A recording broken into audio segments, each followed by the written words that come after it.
All right, well, welcome everybody. As I said, my name is Lori Dixon. I'm going to kick off our presentation on child-resistant packaging. And I have learned how to mute you, so I think that it should be quiet because I was able to mute everybody. And we have some special guests on the phone, and I will hopefully try and unmute them when it's their turn to share some information with us. Oh, I'm wrong. I do hear some background.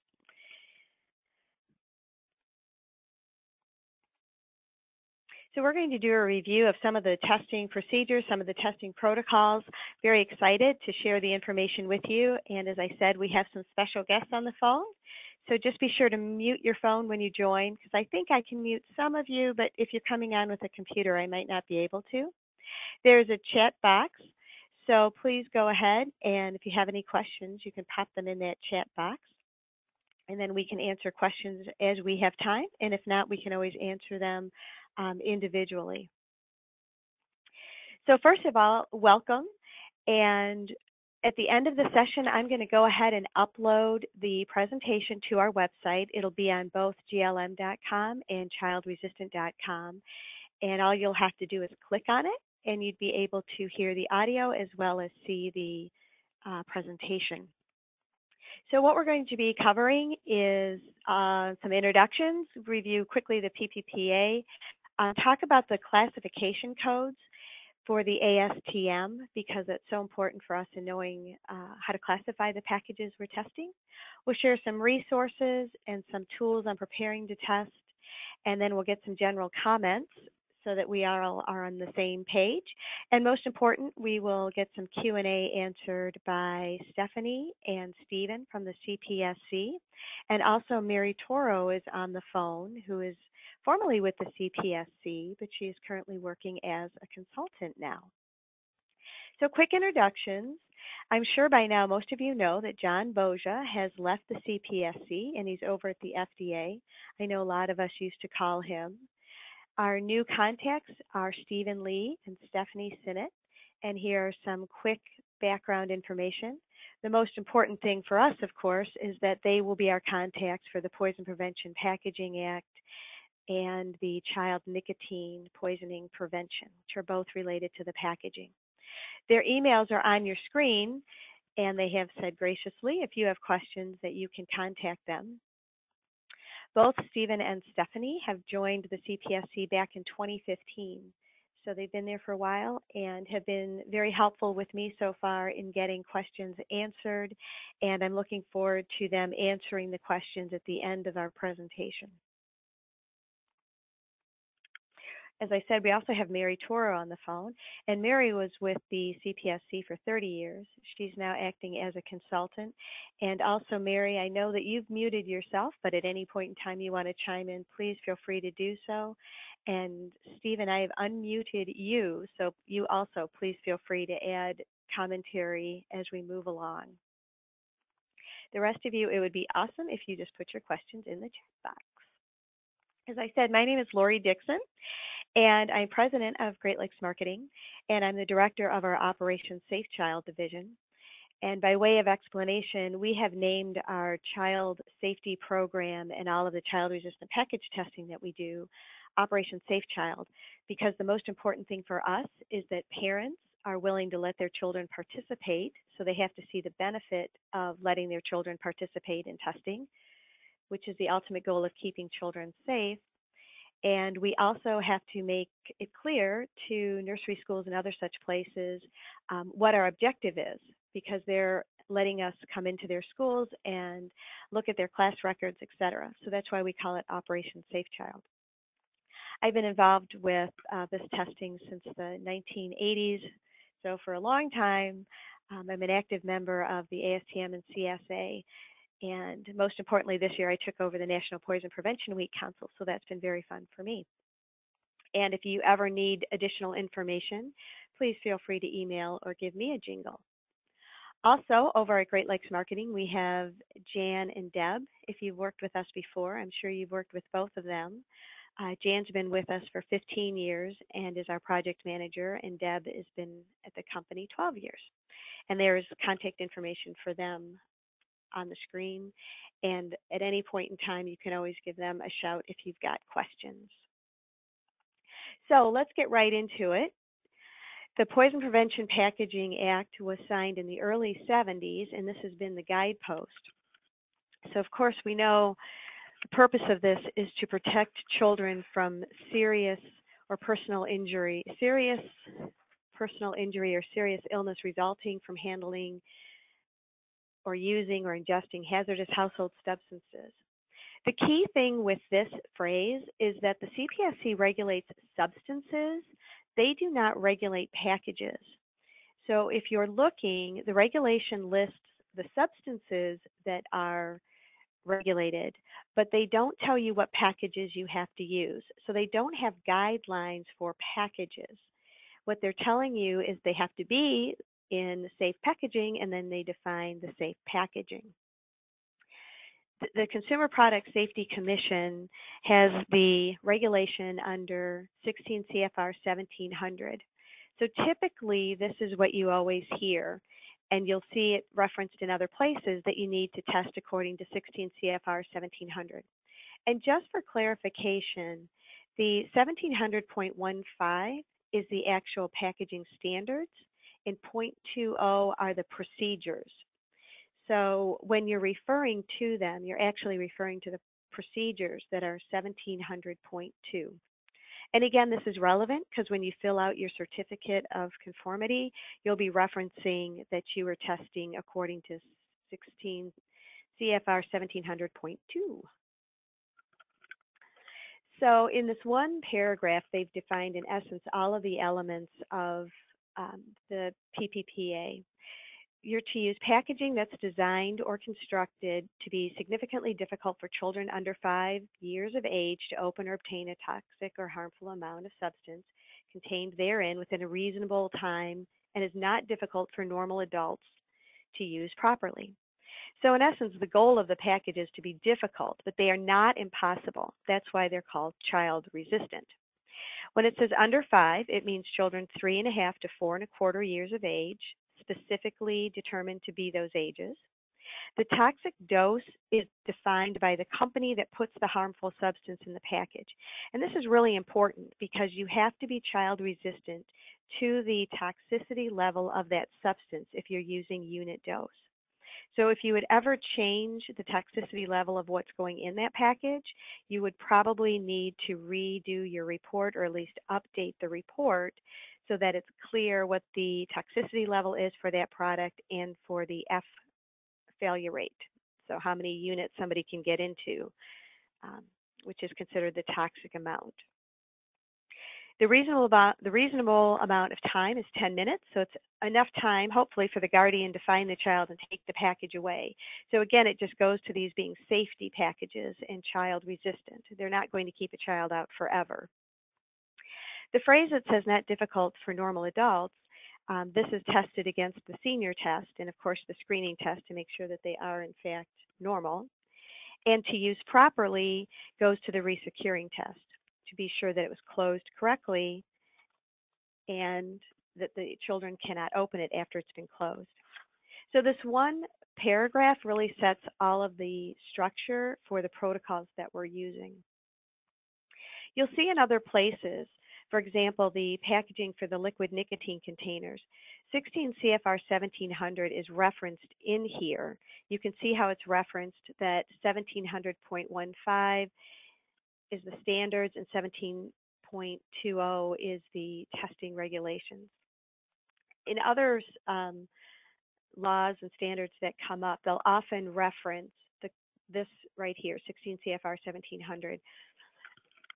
So this is just one example of how it's referenced. Lately, there's been much conversation about cannabis. I'm not really going to talk about cannabis packaging in specific because it's not federally regulated.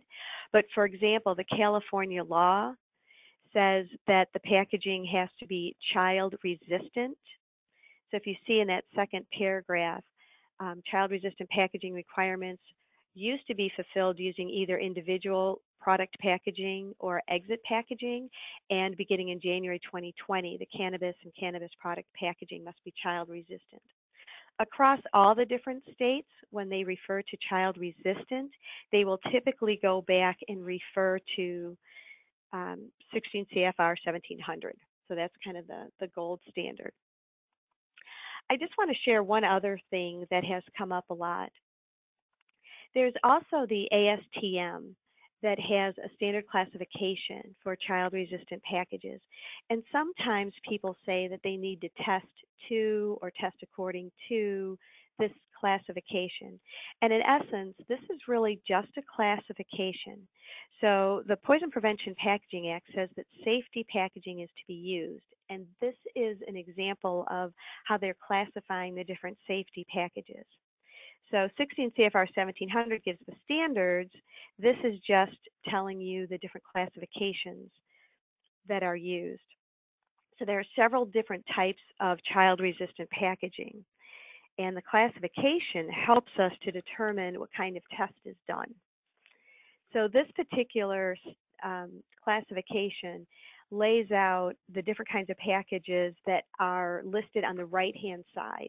These are the different manufacturers that have shown that their packages are classified as either, for example, type 1A, etc. So in this case, a type 1A package, it's a continuous thread package. So it's a random push down and you turn the cap. When it's closed, it's impossible to tell how tightly it was closed because you're randomly pushing down and you're turning it closed. So these kinds of packages require a resecure test.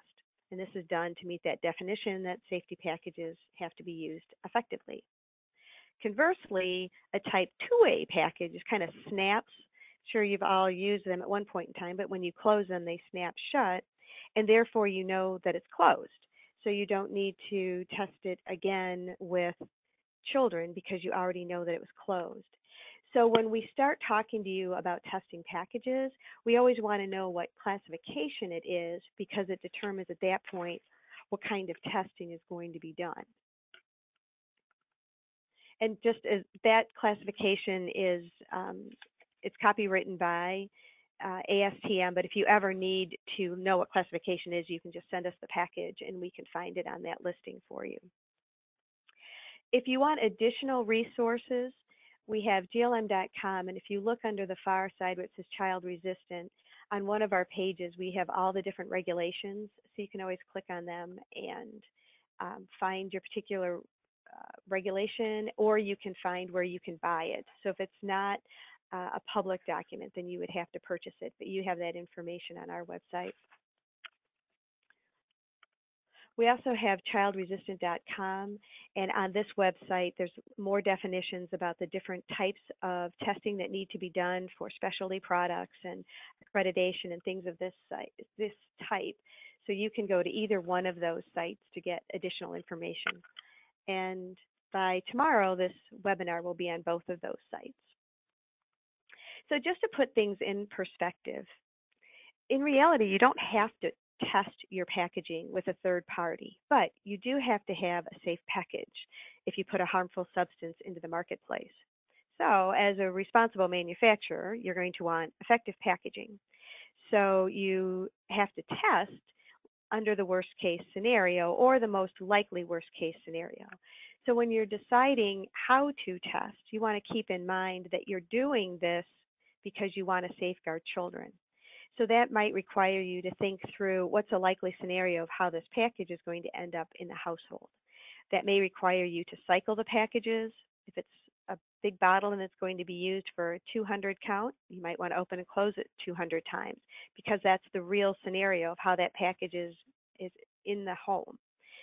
Some of you might seal your packages, seal your bottles. We suggest that you seal them so that when we're testing them, we can see how that seal impacted how the packages are coming off your line. You have to remove tamper-evident materials because once they're in the home and being used, those tamper-evident materials would be taken off. In essence, the bottom line is that you're protecting children with your testing. So you have to think through how does that package end up in the household. And that guides on how we put together the actual testing protocols.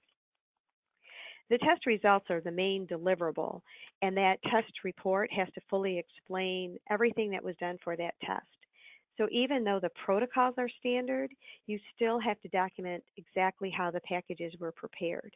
So that's why we ask a lot of questions before we start testing, because we want to know the exact size that's going to be tested because that's documented in the report. If you have filled it, how you filled it, if you torqued it, when and where you torqued it, etc. We'll discuss later, but if a problem would ever occur with your package, you would need to go back to that test data to show that you tested it. So you will want to make sure that that test report is completely accurate and reflective of what you're putting in the marketplace. So, steps to prepare for testing. We always start with that initial phone call so we know that your packages are coming, and we'll ask about your package. We want to know the substance that you plan to put in your package because that will dictate toxicity. We have to talk about your timing and what regulations you're going to use.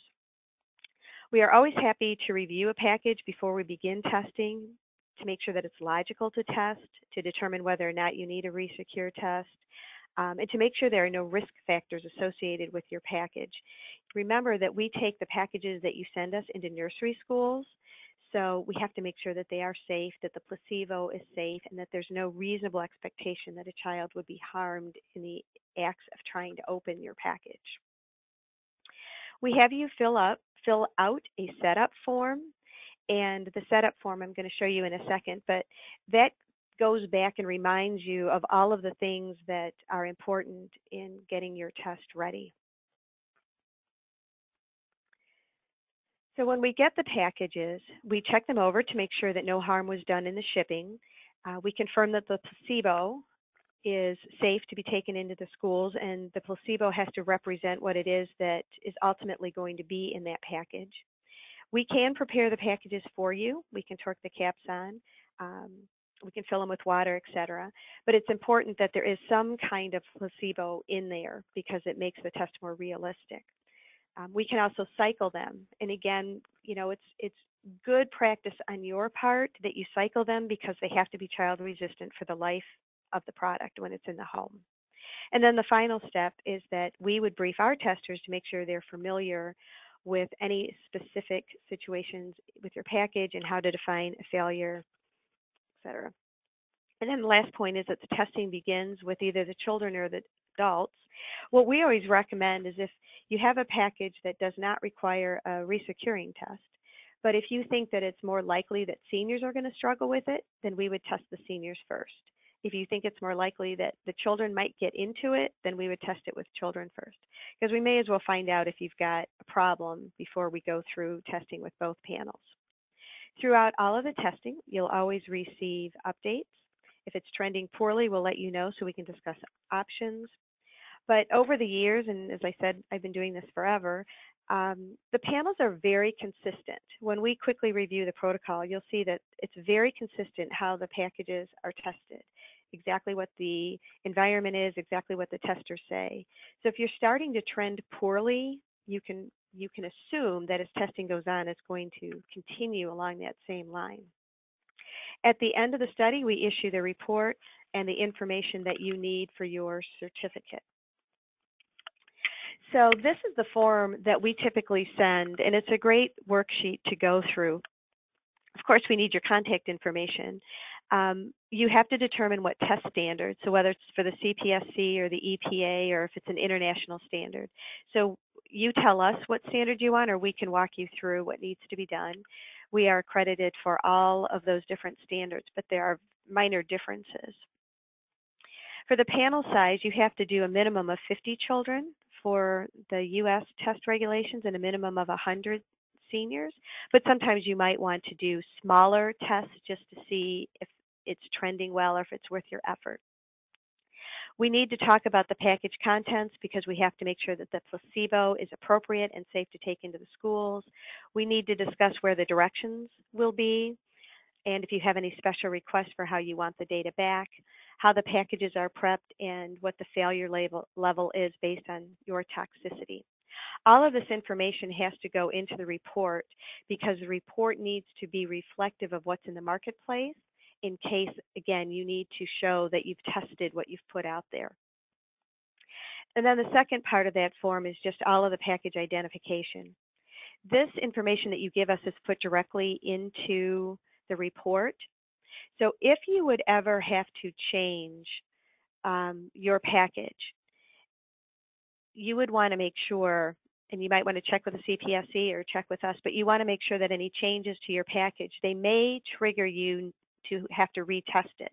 So it's important that every test that you have on your shelf clearly defines exactly what was tested at that point in time. So we put all of that that you give us, however you want to collect that data, into your report. So let's quickly go through how the child panel is conducted, and then we'll go through how the adults are tested. For the child panel, we use children that are 42 to 51 months of age, and they're put in about 3 equal bundles between those age groups, half male, half female, and they can test 2 different types of ASTM packages. So remember at the beginning when I said the ASTM has classifications for packages? We need that because the kids can only test one of each kind. Over their entire 10-month testing life cycle, they can test 2 different packages, but they have to be different types. And then there are tester and site requirements so that the site and tester biases are reduced in the panel. So all of this really helps make the test reliable and robust across different labs and again across multiple panels if you're doing, if you need to go to do more than one panel of 50 kids. So the children are tested in pairs, and exactly what is said to the children is very specific, written in the regulation, and it's very limited. They are given a demonstration, but it's the motions only on how to open the package. There's no words, and this is done to replicate what a child might see in their home if they see mom opening it. And after the 10-minute test, they get 10 minutes to try and do it or until they open the package. I just want to share with you the phrases that are used because there's really no wiggle room at all. It's a very specific protocol. So the children are given the package, they're asked to try and open it. After 5 minutes, we ask them to stop working on their package, and we say, watch me open my package, and then they are given a visual demonstration. They're told to continue to open their package, and they can use their teeth if they want to, and then they get 5 more minutes, and the test is over, and we take the packages from them, and then we give them the grandma lecture to make sure they know that they can never, ever touch these packages again when they're at home. The wording is specific for a lot of reasons, but it's safeguarding the children. It's making sure they never think it's a game. There's never any candy or anything discussed. They don't get prizes. This is a work project that they're doing while they're at their nursery school. So we're very protective of making sure the protocol is correct, but we're also very protective of making sure that the children are treated correctly. And just remember, there will be some children that get into the package. These are child resistant. They are not child proof. And as members of this industry, it's absolutely our obligation to make sure that if somebody calls their package child proof or says that they need child proof testing, it's our obligation to say, no, they're child resistant, because we don't want to set the wrong expectation of parents. We want them to know that this is only giving you an opportunity to go find your kid. This isn't telling you that this is safe and you can be careless with your packaging. So because they're only child resistant, there are some failures that are allowed. A failure meaning the child accessed the contents of the package. So if you have a panel of 50 children, which is the minimum panel size, the first criteria is that it has to pass at 94% within the first 5 minutes. And then after 10 minutes, it has to pass within 90%. If you meet that threshold for a child panel, the testing stops. However, if you end up in that continue area on either the first 5 minutes or after 10 minutes, then you can continue testing. And you can test up to 200 children.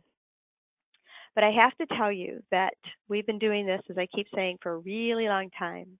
And the likelihood of your first panel of 50 resulting in something totally different than that will happen in your next panel of 50, et cetera, it's just not going to happen. So if you're in that fail range early on or near that failure range, you really have to decide if it's worth continuing. because it would be, if you have a dramatic change in the result, it's going to be a function of quality of the package more than anything else, or variance in the quality of the package. I think historically for us over the past few years, maybe 20 to 30% of the time we need to go to a panel of 100 children, but we haven't done a panel of 200 in years, because typically you would determine that's not appropriate long before that. So let's look at the senior panel and what the requirements are for the senior panel. Remember, we have to meet two thresholds. They have to be child resistant and senior effective. So when we start talking about the senior panel, they are ages 50 to 70. They're 70% female. We also have test site and tester requirements. And they also can do no more than 2 packages in a sitting, and they have to be different classifications. They also have very strict protocols. So we ask our adults to sign and read the consent form. This causes them to slow down and get their glasses out.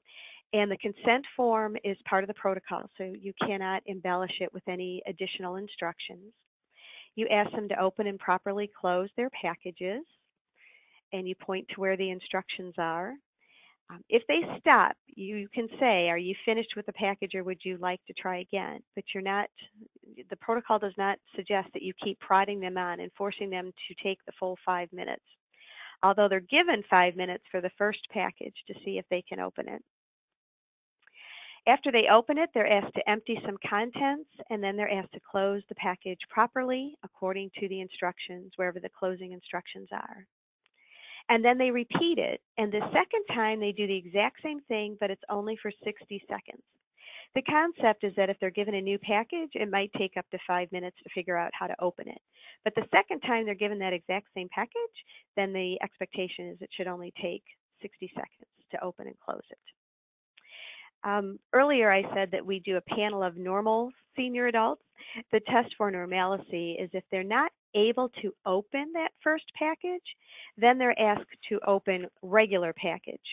And the assumption is that if they can open regular packages, they should be able to open the child-resistant packages. For the calculation on the failure rates, it's much easier for the seniors because it's just one panel of 100. They have to open the first package within that 5 minutes, and they have to open, and if it's a closable package, they have to close it in 60 seconds. And then you take their successes over 100, and that's your adult use effectiveness. So it's pretty straightforward when it's a single dose or a unit dose or a blister card that can't be closed, or it's a package that has a visual or an audible closing to it, because then we don't need to make sure it was closed correctly by the children, because we can tell just by listening or watching that it was closed correctly. Gets a little bit trickier for a continuous thread package. Now remember, this is what I was talking about earlier. The continuous thread package is closed by just twisting the cap on. They have to open it in the first 5 minutes, and then they have to open and close it in 60 seconds. But the thing is, when you close that continuous thread package, it's hard to know whether or not you've engaged the child-resistant feature. So the closing has to be verified by the child panel. We have a lot of, I'm not going to say struggles, but it's difficult to understand the calculation for the senior adult use effectiveness. So I want to go through that a couple of times. So for the senior adult use effectiveness, there's actually 2 sources of failures. One is if the senior doesn't open it in the first place, and the second source of failure is if the children can open that package because it wasn't closed correctly by the senior. So the first threshold is that 90% of the 100 seniors have to be able to open and close it. So you have to do that first. But then we need to verify the closing of that package. But remember that only the packages that are closed are given to the children. So somewhere between 90 and 100 packages are at this point ready to be tested with a child panel to validate that the closing was done correctly. The other issue is that about 20% of the children can open a package and it's considered child resistant. If you remember the grid I just showed, 80% is the minimum pass rate. So in essence, there's a feeling out there that 20% of the children can actually open a package that the senior closed correctly. So we really can't count that as a failure. And we can't discredit what the senior did with the closing because we expect that there will be some child openings. Therefore, those first 20% of the packages that are opened by the children are not counted as child failures. So that somewhere between 18 and 20 packages can be opened in the ReSecure test and be considered acceptable based on expectations of what a package can do. If you match up the red and the blue, so 20% of 90 is 18 packages and 20% of 100 is the 20 packages. To look at it mathematically, I'm going to show you a couple different scenarios. So the first scenario is if none of the seniors failed. They all opened and they closed the package. So this is your most perfect result. In this case, we have 100 packages to give to the children to make sure that they were in fact closed correctly. And remember that 20% of the packages opened by the children fall in that acceptable range. So when we begin the second part of this test, we already know that we have 100 packages and 20 of them could be opened before we assume that the seniors have made a mistake. So in this particular case, even if 20 out of 100 children open the package, we have 0 additional child failures, and we had 0 senior failures, which was great. So we actually passed this at 100%, the way the calculation is done. Scenario number 2, it doesn't work out quite so well. In this particular case, we had 10 seniors who didn't open that package. So they barely passes. So now we only have 90 packages available to give to the children. And we know that 20% of these are acceptable because we know that that might happen. So we have 18 packages can be opened by children before we start counting against the failures. So in this particular case, if 20 out of 90 children open the package, I have 2 more than I'm allowed to have. They fell outside of the acceptable range. So in this case, I have 2 child failures and 10 senior failures for a total of 12 failures. Now my SAUE is at 88%, and this has failed because it didn't meet the threshold. My last example is a little more complicated. So this is more of a typical scenario that maybe 3 seniors have failed. So now I have 97 packages available to give to the children. The first thing I'm going to do is find out how many the kids can get into without it being problematic for me. So 20% of those 97 is 19.4. So the first 19 packages that are opened don't indicate the senior was ineffective. So if I do the math, I have 19.4. Now in this particular case, I had 27 out of my 97 children open the package. So out of my 27 openings, the first 19.4 I'm okay with. So that leaves me with 7.6 failures that I have to add to my 3 senior failures. So now I have a total of 10.6 failures. That puts me below my 90% threshold, and in this case, the package has failed. So I won't beat that to death, but there's been a lot of conversation about whether or not the ReSecure test is always necessary. And Stephen, I would love it if you could repeat the conversation that we had yesterday about the CPSC's expectation of the need for the ReSecure test. Hi. So the expectation from CPSC is always that there is a child panel test and a ReSecure and a senior adult test, at which point a ReSecuring test would follow that senior adult test. The firm can make an informed decision to use their results of their ReSecuring test using the children to say that it would pass a child panel testing. Okay, super. So in essence, if I feel that my child, let's say if I was able to give 100 packages to children, if I feel that tested at an acceptable level, then I could use that for my child panel.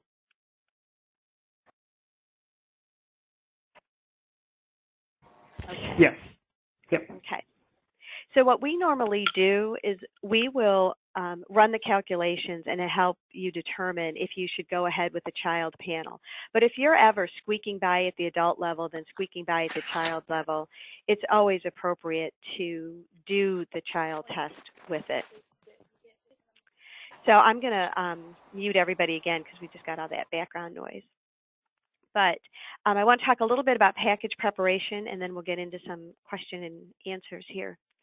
So what I said earlier is all of the shelf packaging has to be removed, and all of the tamper-evident materials are removed before the package is given to the child.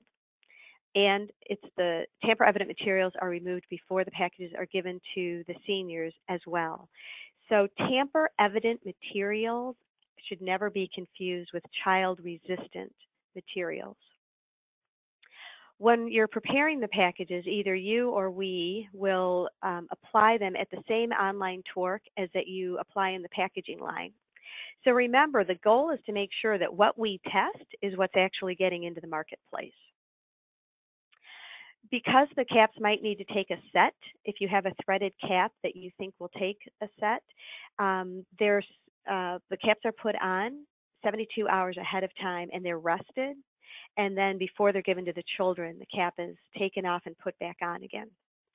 Now, sometimes testing is specifically done to determine what the torque should be and what the online torque equipment should be set at.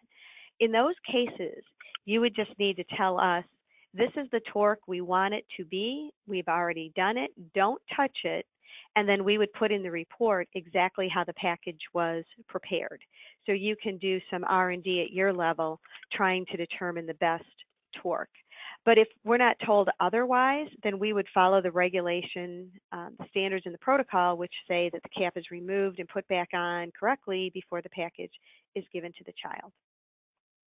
And again, as part of package preparation, if there's any reason to believe that the package is going to wear and it might not be as child resistant over time, then you need to simulate the wear on that package by opening and closing it a certain number of times, however many you think is appropriate for the size of that package, before they go into testing.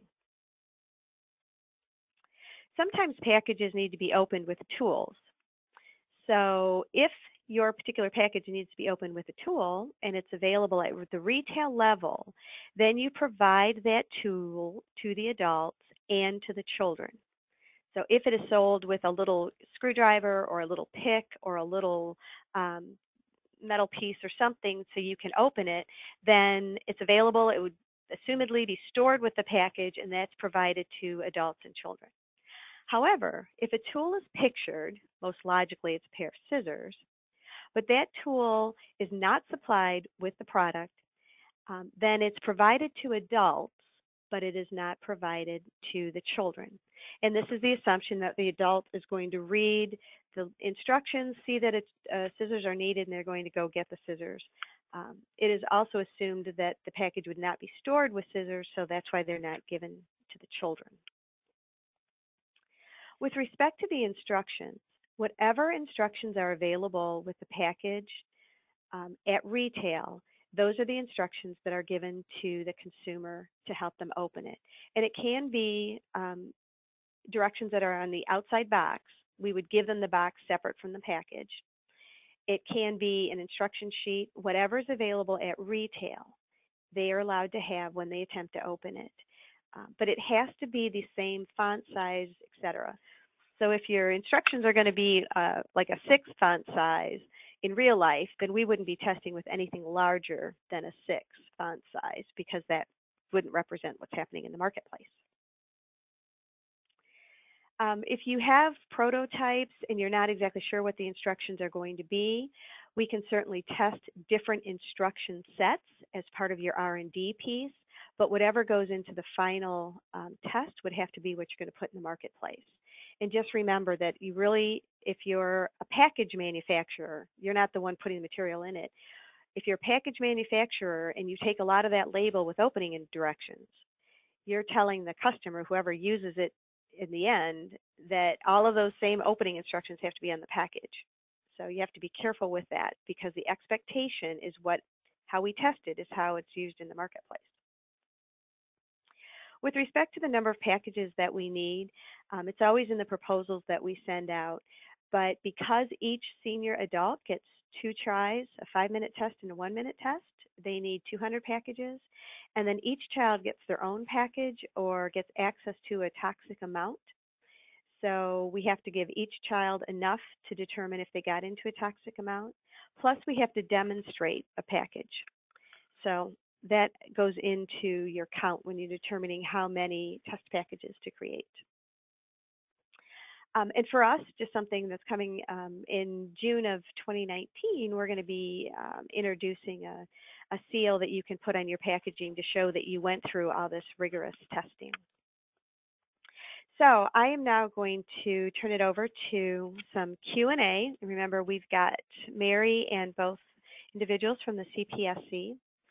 Before I do that, let me just show you that this particular location on the cpsc.gov website, there's a Q&A area. So if you're wondering something, you can always go to their website first. But if you still have questions, they have been extremely helpful in helping us.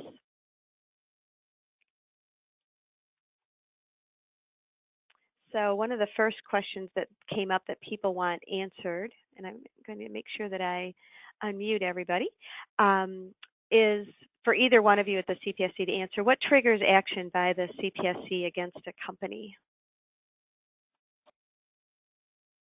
Hi everyone, this is Stephanie Sinnott.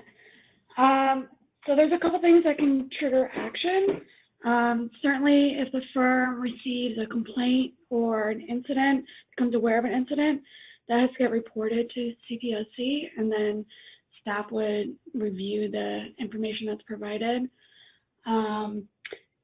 Not everything involves a recall, so we would evaluate the potential issue and work with the firm to see what corrective actions need to take place. Super. And Stephanie, just by way of background, can you help us understand what the role is for you and what the role is for Stephen? So Stephen and I are both compliance officers in the Regulatory Enforcement Division. So we work with firms on assist in any questions they have, and then evaluate information that's presented to us to see if action has to be taken. And those actions can be recalls, as you indicated, but it could be correcting future production. It could be a stop sale. So there's multiple actions that could be taken. Okay. And Lori, can I add something to please do. Stephanie said about what triggers action by CPSC? CPSC staff in the Office of Compliance runs compliance programs, and they go out and they monitor the field, the industry, retailers and things like that, and they see whether or not products are in the appropriate packaging. So when they find that a product is out there that's not in the correct packaging, they will investigate that, and that may initiate action by the commission against a company. And that was Mary Toro, for those of you Yeah, sorry. don't have it on your screen. No, thank you very much. So I guess Stephen and Stephanie, is there are you splitting duties, or are you just equally sharing duties? So if we have certain questions, there's not one of you that handles that. We would just try and get a hold of either one of you at this point. So we do have certain product areas, but there is a chance you'd be working with either one of us. Okay, super. And then somebody just asked for clarification. So when you said that the SAUE has the senior panel and the child panel, when the SAU child panel is used for that child to meet the criteria of doing a child test, is that written anywhere, or is that just up to the company to do the right thing? I don't think it's documented anywhere. It's more of an interpretation of what we would consider to be a performance standard. Obviously, if there is an issue, we're going to evaluate, lack of certain testing. But a lot of the PPPA is basically written where the firm has to make the determination that their packaging meets the specific requirements, and we only provide the guidelines for testing. Okay. There's another question about torque. I'm kind of going out of order, but I may as well do these while I see it. The torque is put on, and Stephen or Stephanie, you can correct me, but when we receive packages, we apply the torque, and it's set 72 hours, and then it's given to the senior adult. For the kids, we torque them, they rest 72 hours, and then we remove the cap, and we put the cap back on correctly once, not in the presence of the children, as written in the standard. So when we put it back on once correctly, we can either just put it back on once correctly so it's closed, or we can put it back on once correctly to a specified torque level. And that would be determined by the client depending on what their ultimate goal is of that test and what they're trying to determine. Any further comment on that, CPSC or Mary? No, you have that covered correctly. Okay, perfect. I don't know, Mary, maybe you can address this. The question is, what are the differences between the CPSC and EPA? And I have always said the EPA references the CPSC guidelines, but the EPA requires you to report the information. Is there anything else that's different? Yeah, I think Lori, I think they actually use a little bit different protocol, but I'm not positive. They may have a different protocol on sprayers, a specific protocol on sprayers that CPSC doesn't have. Okay. But I'm not sure. Maybe Stephen or Stephanie know. They might have some additional information. I don't know. Okay. Another question was, how long does testing take? Usually it takes about 2 to 3 weeks. In the middle of summer, when there are no kids left around August, it will probably take longer. That's just kind of our generic one. Is the 20 package CR package regulation apply to all states? Okay. All right, so that's all the questions that we had at that point. So I'm going to go ahead with the ones that we already knew were asked. They were written in beforehand. So bracketing, that's always a big question. We are always asked, what is the CPSC's expectation on testing every single size that's made if they are all the same size cap?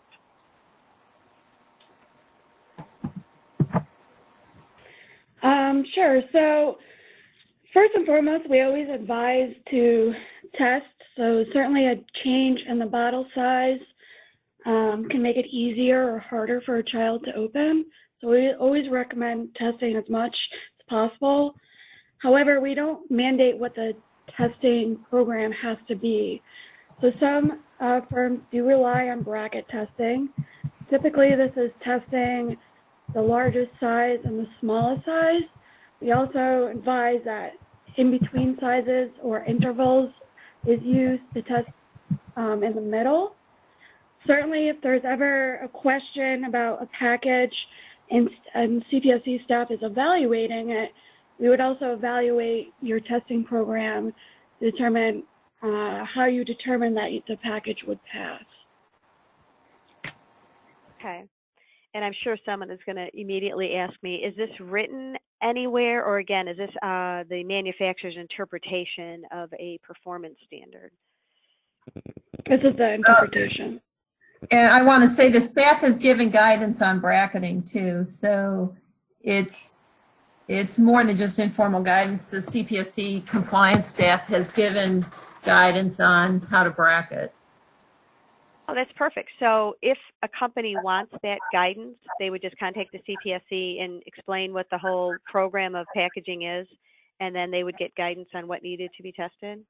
Yeah, they should be talking to Stephanie and Stefan about what they're planning to do and would it be appropriate? Can they do the bracketing the way they want to do it? I mean, we always, PSC always puts the onus back on the manufacturer or the packager to determine, how to bracket, but they can call compliance and talk to them about what they're planning on doing and whether that would be appropriate. Okay, perfect. Another question was about retesting. When should a package be retested? Under what situation or what circumstances does the package need to be retested?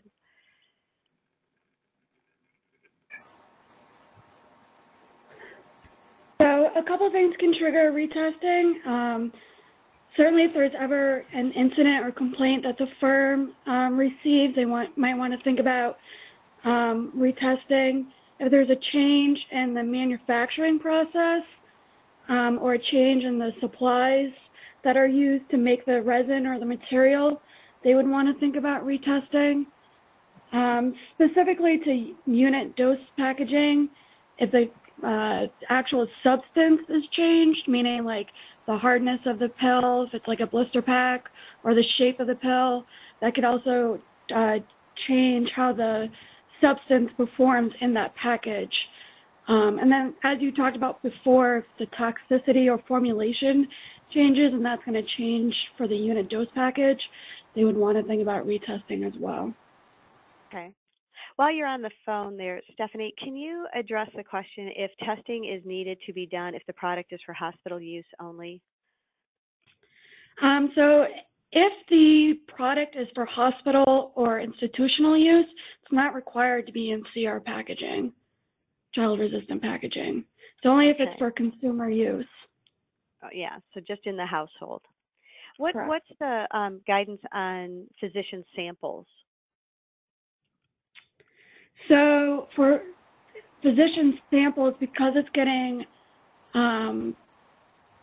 presented to the consumer from the physician, that it doesn't have to be in CR packaging, because there is Section 4A, the PPPA, which allows non-compliant packaging under certain parameters. One of them is that the consumer requests for the physician allows the packaging to not be in child-resistant packaging. And that's only for prescription drug samples. For OTC samples, they have to be in compliant packaging. CR packaging, regulated substance that's over the counter, it has to be in child-resistant packaging. Okay. Super. And there was another question, so I'll let you answer it. I can give my opinion on this, but I'll just have you answer it. So if you produce a package that's a child-resistant package, but you don't put anything in it at all, the testing that is done is really just for that manufacturer to tell the company that's putting something in it that it's child-resistant, right? Because if something would happen, it goes back to the person who put the substance in the package. Is that correct? That's correct. The manufacturer of a package can certainly have their products tested and to all the protocols and provide some kind of documentation to show that it's been tested. But as we keep reiterating, the onus is on the manufacturer or importer to make sure that whatever end product that they have meets these packaging requirements. Okay. So a packager has to be sure, the person that's putting the substance in the package has to ensure that the package is stable and suitable for that product that they're putting in the package. So a package manufacturer might make a package that's not good for oils or hydrocarbon containing products, or products that maybe have an acidic background because the closure is not resistant to, like, say, acids. It would be the packager's responsibility to know that the package that they're purchasing is stable for the product that they're putting in the package. And then if they know that, they can rely on the certification from the package manufacturer to certify that product as being compliant based on what the package manufacturer has given to them, the data that they've given them. Okay, super. A question on what data the CPSC would like. Does the CPSC want test reports sent, or only if you request them? And certainly, if we're requesting them, it definitely should be given. We don't really do any kind of pre-market approval or anything like that. So sending stuff to us ahead of time may not be able to provide some useful information. But it's basically when we request it, have it ready on hand. That way, there's no delays. But the regulation also requires that new packages be provided and the data for that new package be provided to the staff. So any new developed packages have to be sent in to the staff, and along with the data that they have on the package. So a new package for an existing substance or a new package innovation? A new package innovation. Back when the regulation was first written, packages were sent in all the time with data. We were reviewing packages and the protocol data that was along with those packages and keeping track of the different dimensions and torques and different things like that on the packages. But now the information is, there's pretty standard information. So on conventional CR packages, the staff's no longer getting data on those packages unless they request it. But for new package designs, those packages are sent into compliance staff, and they look and review the packaging and also the data that comes with the package. So on new package designs, that data is sent into the staff. Okay, super. There was also a question about international standards. Which standards does the CPSC accept? So because the testing protocols vary for other standards, we will only accept 16 CFR 1700.20. Okay. So the international standards are not acceptable for the U.S. Correct. The information that's presented to the child varies. Also, the panel size varies. So we only accept to 16 CFR 1700.20. Okay. Super. There was a question about online products. Do you monitor products that are sold online? I'm going to add for consumer use because obviously if it's not going into the household, that's not your purview. But if the products being sold for in-home use? Yeah, so if any product that could be for the consumer, whether it's in the retail or online, we would review it. Okay, super. And the comments about cycling, again, is that just on the onus of the manufacturer? I know in the guidance it says it has to be for the life of the substance, or the life of the package. So however many times it would be open and closed, that would be your recommendation on cycling. Any other comments on your expectations on cycling? No, that's pretty much it. Can I add one other thing, Lori? The manufacturer has to be sure that the product does not react with the packaging at all for the life of the package. So there are situations in the past that CPSC has been involved in where the CR mechanism was confounded by the reaction of the substance in the package to the plastic in the cap, and the cap became no longer functional. And the manufacturer has to be aware of how the product is going to live in that package. So that's something that's in addition to cycling. It's more the chemistry of the product that's in the package and the package that it's in. But they have to ensure that the closure is going to continue to function for the life of the product. Okay. But blister cards are always tested with a full count of blister cards, not with one unit missing, etc. Is that correct?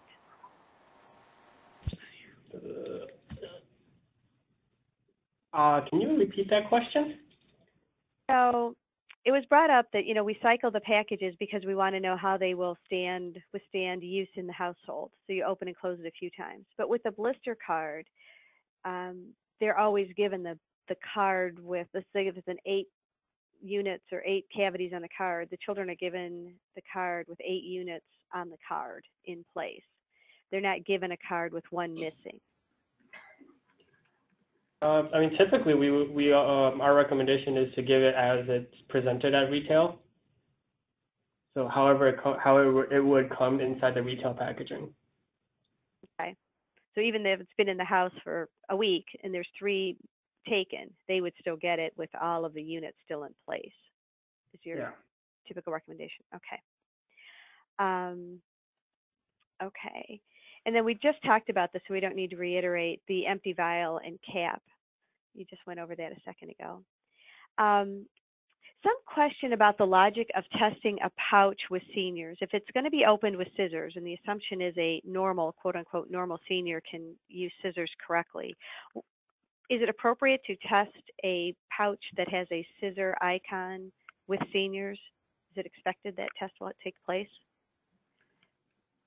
Yeah, sorry, if you need to use it, or I believe the requirement is that if the icon is there or some kind of instructions are there to provide that tool, and